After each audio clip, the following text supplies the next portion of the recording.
Hello, Powers! Welcome back to POWCAST.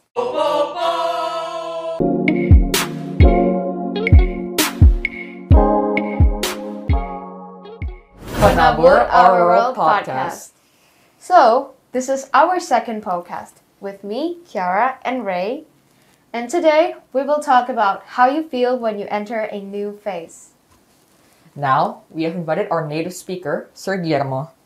Hello, sir. Welcome to POWCAST. Say hello to the Powers. Hello, Powers, and hello, everyone. Yes. Hello, guys. Thanks for the invitation. I'm so thankful for being here. Yes. So, can you introduce yourself a little bit? Like, where do you come from, and what's your current activity right now? Sure. So, my name is Guillermo. People normally call me G, since it's easier. I'm from Peru. I'm 25 years old. And currently, I'm a teacher of English here in Penabur of SMA and SMP. Yes. And we also have some few questions. Okay. And the first one is, what is your first impression about Indonesia? Well, there are many things I can talk about. So, let me start with the weather. Yes. I was expecting, that Indonesia was a really hot place, but I wasn't expecting this hot. It's very, very hot. I remember when I arrived here, I was with my jacket, and I was wearing my jacket the whole trip, and I was sweating because I didn't know where to put my jacket. So that's one thing. In Peru, we have summer, we have the 4 seasons, but here you only have like 2, right? 2, yes. Like summer and Dry and rain. and rainy. Yeah. And even in both times, it's very, very hot. So it's something that I had a hard time to stand, like to resist. But yeah, I can handle myself. Another thing is about the food. Normally the food, in Peru we have many dishes like salty, sweet, and also spicy. There are even traditional dishes that are spicy only. But the spicy level compared to here, well, yeah, let me tell you, Indonesia is too spicy for me. I even had like stomach problems because of that. Like my skin got dry on the lips that was like red. Yeah. And I had many experiences like eating food that it was like spicy, but at the same time, yeah, I mean, I had a good time experiencing new anecdotes. And those are stories that now I can share with my family or with my friends and other people too, yeah. All right. But what do you think about the environment so far? Like about Indonesian people in general? Well, I don't know if it's because I'm foreigner, but normally people here are very warm. Like they really want to talk to me, they really want to get close to me. Like they are surprised that I don't look like the average, Indonesian here because I'm not Indonesian. So they always are asking me questions about where am I from, what's my name, what am I doing here, if I'm just for vacations. And they always ask me this thing like, why Indonesia? Why are you here? And sometimes I don't know how to reply this, even to my students, like when they ask me, teacher or sir, why are you traveling to Indonesia, Sometimes I feel like, why not? I mean, that's my answer, why not? But when people ask me like very seriously, I don't know what to reply. But so far, even though they don't speak English that much, they try. And they try really hard sometimes, but I appreciate that. And I always let them know, hey, thank you for speaking in English because it's really hard for me to speak in Bahasa. I barely know some words or some quotes that I have heard from people or from, the people, abroad. Like when I go to a store market, like, any place, they say makasih or there's some other words. So I learned a bit from that, but I don't know how to speak proper Bahasa. So when they speak English, it's nice. And well, of course, they don't speak Spanish because I think it's very hard to find someone who speaks Spanish. Almost no one does here. Yeah, and I totally get it. But so far, people here, I only been in Jakarta and of course in Lampung, but people are very warm. They are very into knowing me. So I really had a good times and many good experiences with a lot of them. Yes, and also I'm very curious, what did your parents, maybe your friends, reacted that you were going to teach in Indonesia?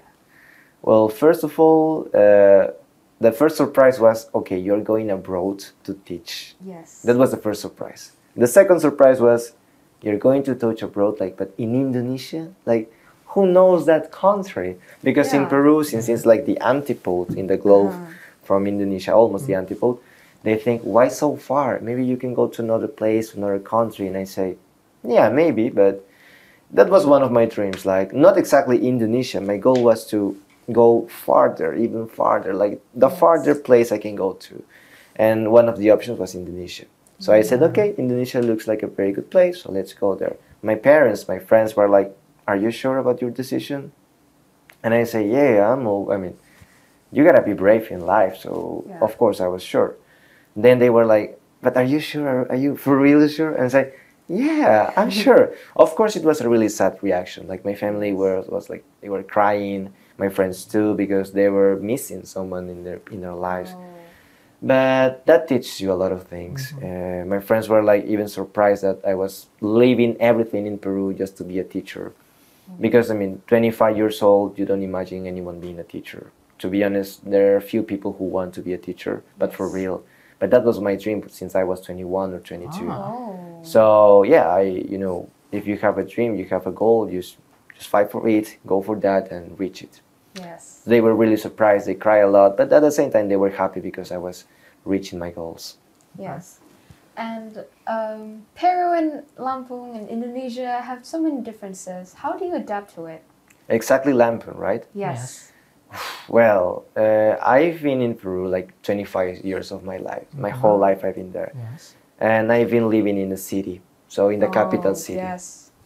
So there are many differences. First of all, Lima is the capital of Peru, the capital city of Peru. Yes. Lima. It's bigger, a lot of facilities like any other capital city. So in Lampung, you also have a lot of facilities, but they are not as much as there. Yes, not as much. For example, the malls. In Peru, in Lima, we have a lot of malls, but here you have only a few. Yes. Then the other facilities like transportation. We have a lot of types of transportation. But something different is that here in Lampung, and I think in Indonesia in general, you have a lot of motorcycles. Yes, motorcycles, obviously. We don't have that. I mean, we have motorcycles, but we don't use them like taxis or like just like formal transportation. We don't use that because we consider it's insecure. And yeah, we even in the apps like transportation apps, we use like other like Uber or something like that. We don't have motorcycles. We only have cars. If you use motorcycles, it's only for delivering things like go check like that, just to deliver something, food, or you want to send something just for that. But no motorcycles for formal transportation. Then the weather, the food, the people in Lima, Peru, they are not as warm as here. They are a bit colder, I mean, it's nice at some point, but yeah, you have to be very conscious about it. And also, another big difference is that I found that people here like to do things in group. Yeah. Yes. You enjoy that. Very right? normal thing here. But in Peru, I mean, we also enjoy that, but maybe you can go to a restaurant or to anywhere else and you see people alone, like they are just alone doing their own stuff. Yeah. That's another difference too, that in Lima, we don't care about people. Like, I mean, if you are making a TikTok, for example, in the street, it's okay. I mean, just do what. If you are naked, we don't care. If you are doing something bad, it's your business. Exactly. But here is like people are watching. Care a lot more. Yeah. Yeah, which is at some point is nice because you feel like, I mean, cared. Yeah. But at other point, if you want to do something like more important or private, it's like not so nice. Yeah, those are the big differences I found. So, what's like the biggest difficulties you have in adapting here? Oh, I think that the fact of realizing that I'm alone. Yeah, I mean, when I say alone, is that I have no friends. I mean, I have no people to talk to. I made friends here, but so far they are not the usual friends that I used to have in Peru. So it's hard to make proper foundations of friendship even here. Now, when you're 25, when you are older, if you want to make a friendship, like a real friendship, it takes a lot of time. And even imagine this. Even if you're extroverted, you feel like, I mean, you know them, but they are not your real friends. So you feel lonely. And I think that was one of the things that it's still hard for me to adapt, like how to normalize being lonely. But I think it's also part of growing up. That's what they say. Yes. Makes sense. Yeah. And next, how do you face the difficulties in adapting? Well, first of all, I read. I like to read a lot. I always read like my whole life. And then I meditate, a lot of meditation, because that helped me like 10 or 15 minutes to organize my ideas. Later, I go to the gym. I like to be active. I mean, I don't have like the best body, but I like to be active because Yeah. I feel like this stress, you know. I see. And also, what I do is sometimes even when I feel really sad, I cry. Because I mean, if you're sad, you just cry, and it relieves a lot of pain. And that helped me a lot. Meditating, reading, crying, and also going to the gym. Those activities have helped me a lot to not feel so alone here. Yeah. That's nice. Yeah, it's quite nice. Yes. And also, main point from what we're talking about, do you have any suggestions for us as junior high school students that is entering a new phase? Well, you're entering a new phase, a new world too. What I can tell you is just be brave. Be brave for every change, for everything. Definitely. Be open-minded also to many things, even though you're not in that condition for that. Be open-minded, be brave, and just follow your dreams. Never give up. Never stop. Yes. Never stop, and enjoy life. Enjoy every single moment. Don't rush. Yes. Don't rush, and Yes. be brave. That's what I can tell you. Yes. The Right on. key to everything. Yeah. Never rush. Really helped you through it, right? Yeah, I mean, if you rush, you won't enjoy life. So that's what I can tell you now to SMP students, basically. Yeah. All right.